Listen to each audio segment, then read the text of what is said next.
When we think of gunpowder weapons, we often imagine Chinese inventors or European knights on smoky battlefields.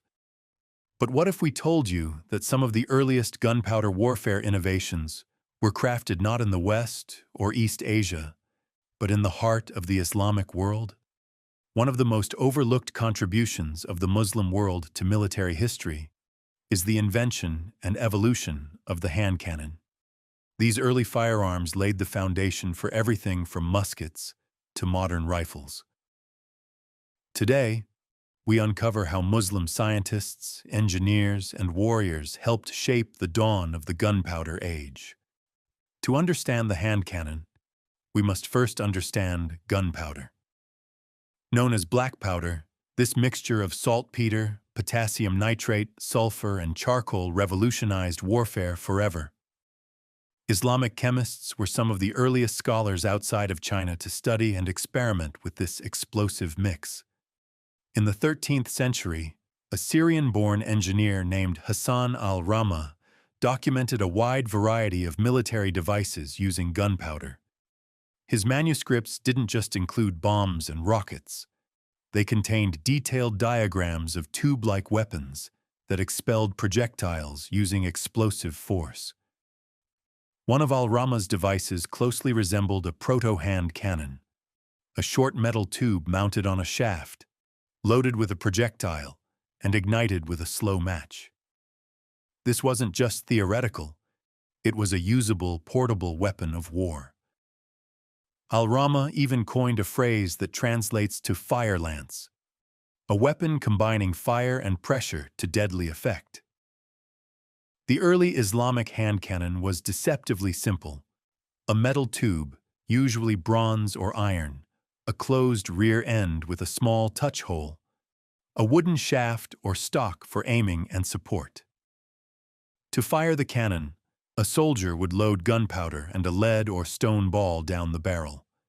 A lit match or heated rod would ignite the charge through the touch hole.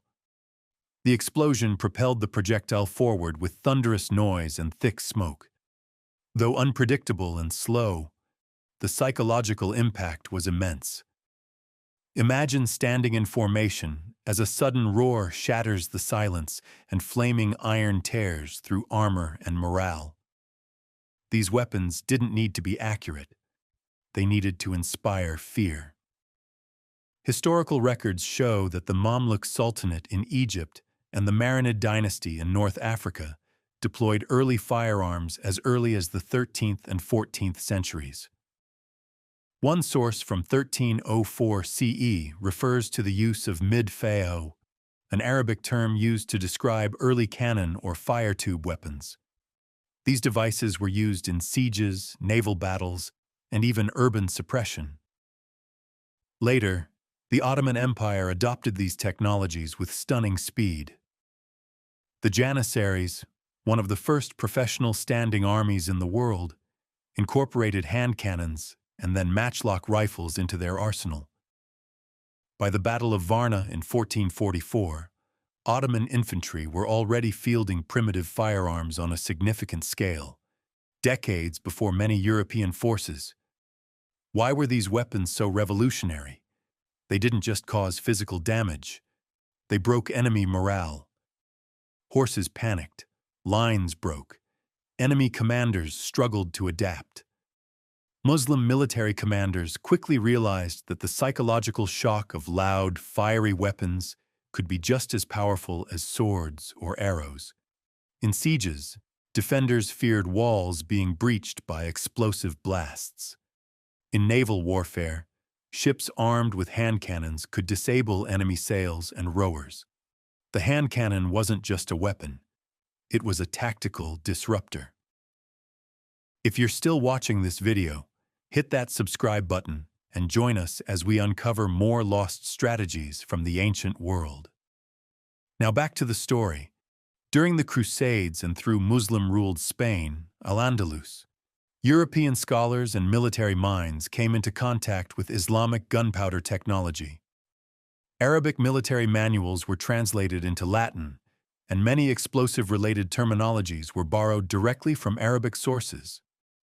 The concept of a portable cannon likely spread to Europe via these cross-cultural exchanges. Soon after, Europe would develop its own versions of handheld firearms, but much of the groundwork had already been laid by the Muslim world. By the 15th century, the transition from medieval siege warfare to early gunpowder empires was in full swing, and Muslim engineers played a crucial role in this transformation. Though primitive, the hand cannon led directly to the development of arquebuses, muskets, flintlocks, and eventually the modern rifle. More importantly, it represents a key moment in Islamic military science, where chemistry, engineering, and battlefield strategy came together to shape history. While the industrialization of gun-making would later shift to Europe, the Muslim world's early experimentation, adaptation, and deployment of firearms must not be forgotten. They weren't just users of someone else's invention. They were co-inventors of the age of firepower. Thanks for watching.